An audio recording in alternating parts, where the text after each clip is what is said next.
Welcome back to the Brown Word, and we are continuing on with the life of Solomon, but we are getting close to the end. Today, we are going to look at the third adversary that the Lord raises against Solomon as a consequence for Solomon's turning towards idolatry. So we will finish off 1 Kings chapter 11 today. However, I want to spend next week looking at a general overview over the book of Ecclesiastes, because I think within that book, towards the end of Solomon's life, he is at least cognizant of the fact that he has messed up in some way. So I do want to look at that next week. However, I want to finish up 1 Kings 11 today with you on the Brown Word. So with that, turn to 1 Kings chapter 11. We're going to go to verse 26 and finish the chapter. Verse 26. Jeroboam, the son of Nebat, an Ephraimite of Zeradah, a servant of Solomon, whose mother's name was Zeruiah, a widow, also lifted up his hand against the king. And this was the reason why he lifted up his hand against the king. Solomon built the Millo and closed up the breach of the city of David his father. The man, Jeroboam, was very able, and when Solomon saw that the young man was industrious, he gave him charge over all the forced labor of the house of Joseph. And at that time, when Jeroboam went out of Jerusalem, the prophet Ahijah the Shilonite found him on the road.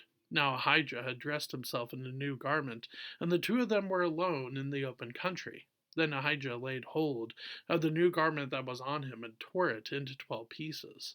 And he said to Jeroboam, Take for yourself 10 pieces, for thus says the Lord, the God of Israel, Behold, I am about to tear the kingdom from the hand of Solomon, and will give you 10 tribes. But ye shall have 1 tribe, for the sake of my servant David, and for the sake of Jerusalem, the city that I have chosen out of all the tribes of Israel. Because they have forsaken me, and worshipped Ashtoreth, the goddess of the Sidonians, Chemosh, the god of Moab, and Milcom, the god of the Ammonites, and they have not walked in my ways, doing what is right in my sight, and keeping my statutes and my rules as David his father did. Nevertheless, I will not take the whole kingdom out of his hand, but I will make him ruler all the days of his life for the sake of David, my servant, whom I chose, who kept my commandments and my statutes. But I will take the kingdom out of his son's hand, and will give it to you, 10 tribes.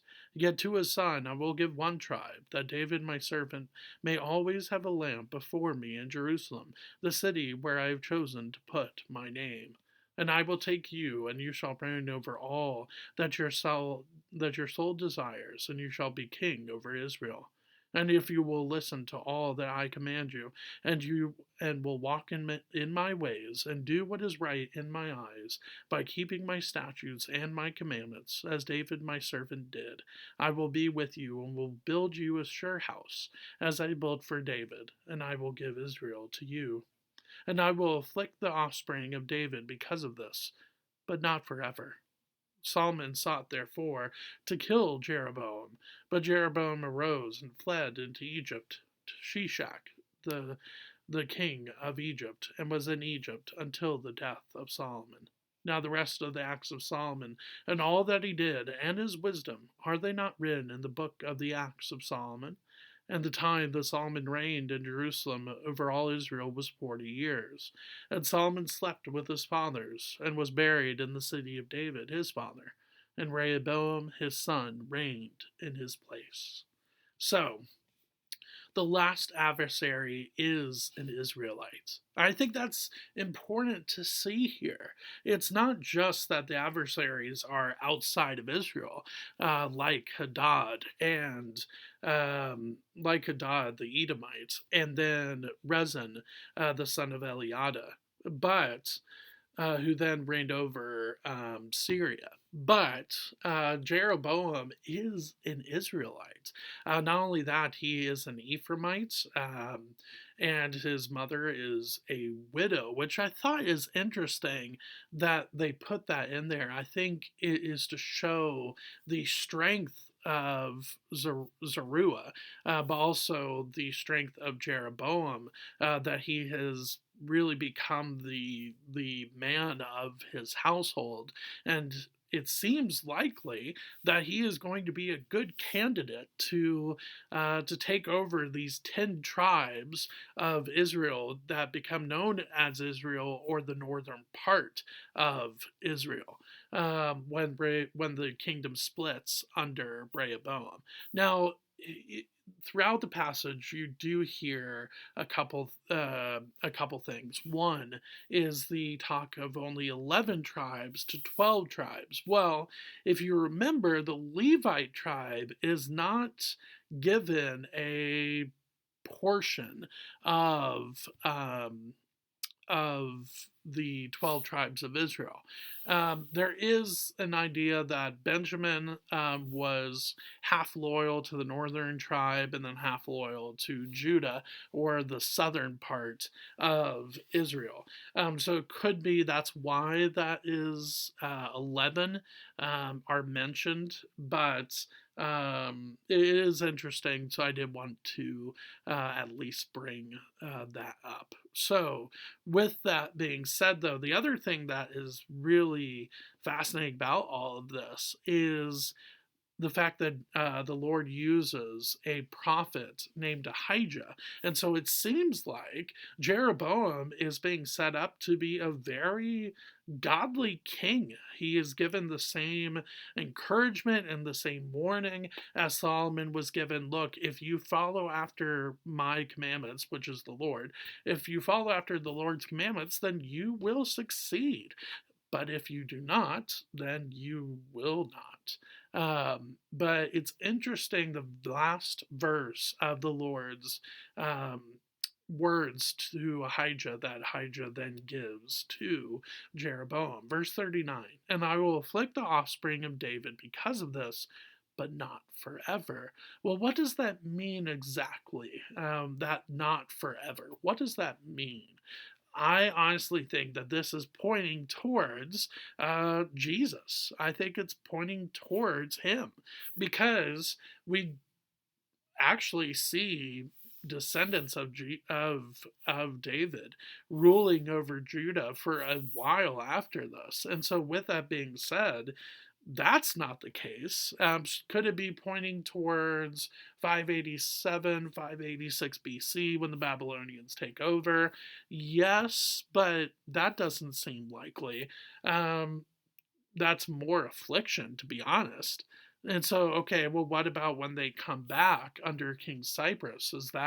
Um, is that the ending of the affliction? Not really, no, because from that point on, they just continue this downward spiral of kings until, um, really, until the Roman Empire, the Greeks and the Roman empires step in. And so, really, there is no stopping of affliction until the person of Christ shows up. And yes, the Roman Empire is still in control of Israel at that time, onwards to the siege of Jerusalem or the conquest of Jerusalem in 70 AD. But you do have this moment where Jesus, the person and the work of Jesus, happens between 30 and 33, 34 AD, about is what we think is the ministry of Jesus. And that is a break of the affliction of the offspring of David. And I think, to be honest, verse 39 is pointing towards the coming of Jesus. The not forever is this idea that there is one coming that will take on the throne of David, but not in a kingship way, or sorry, an earthly kingdom way that we think about with the Messiah, but a heavenly kingdom way that was always, according to the Lord, the plan the whole entire time. And so you have Solomon pass away after 40 years. But according to 1 Kings 11, he goes, and it doesn't really seem that there is any sort of reconciliation However, I think that's where the book of Ecclesiastes comes in to play. And so that's what we will look at next week with the life of Solomon to end the life of Solomon. We will look at the book of Ecclesiastes. But for you and I, what does this final adversary mean for for you and I? It's not that we have adversaries coming against us. And so what in the way that we see here. So what does that mean? So I think for the last point of this, and all three adversaries, whether it is Hadad or Rezin or Jeroboam, all three adversaries show that Solomon has messed up, that he has completely gone off the deep end when it comes to his idolatry and his sin of idolatry.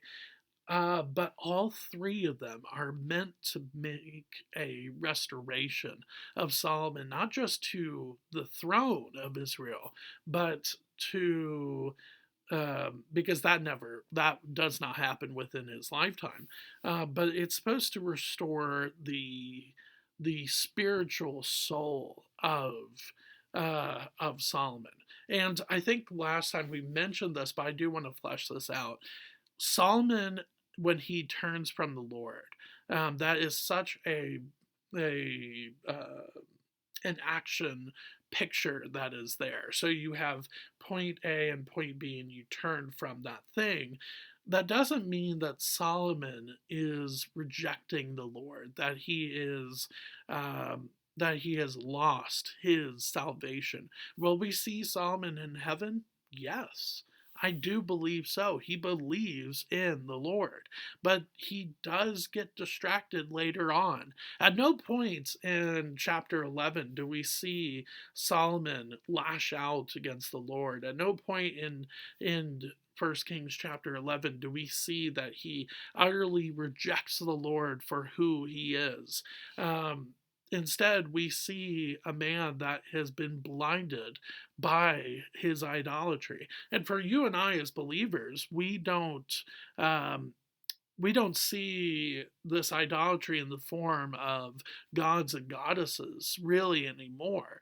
But instead, we see this in just the material things of everyday life and the people that we surround ourselves with. Yes, people can be idols to our heart. And so for you and I, it's not the problem of Chemosh and Molech and Ashtoreth, but it's the problem of finances and our children and our spouse and all these things that can become idols, even though those things can also be a very good thing for our life.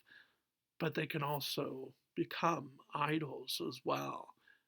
And so I think this raising adversaries, the Lord does not shy away from disciplining his children, and he will raise things to grab your attention and grab the throne of your heart and get it back to the point where he is at the center of your heart and of your thinking and of your soul.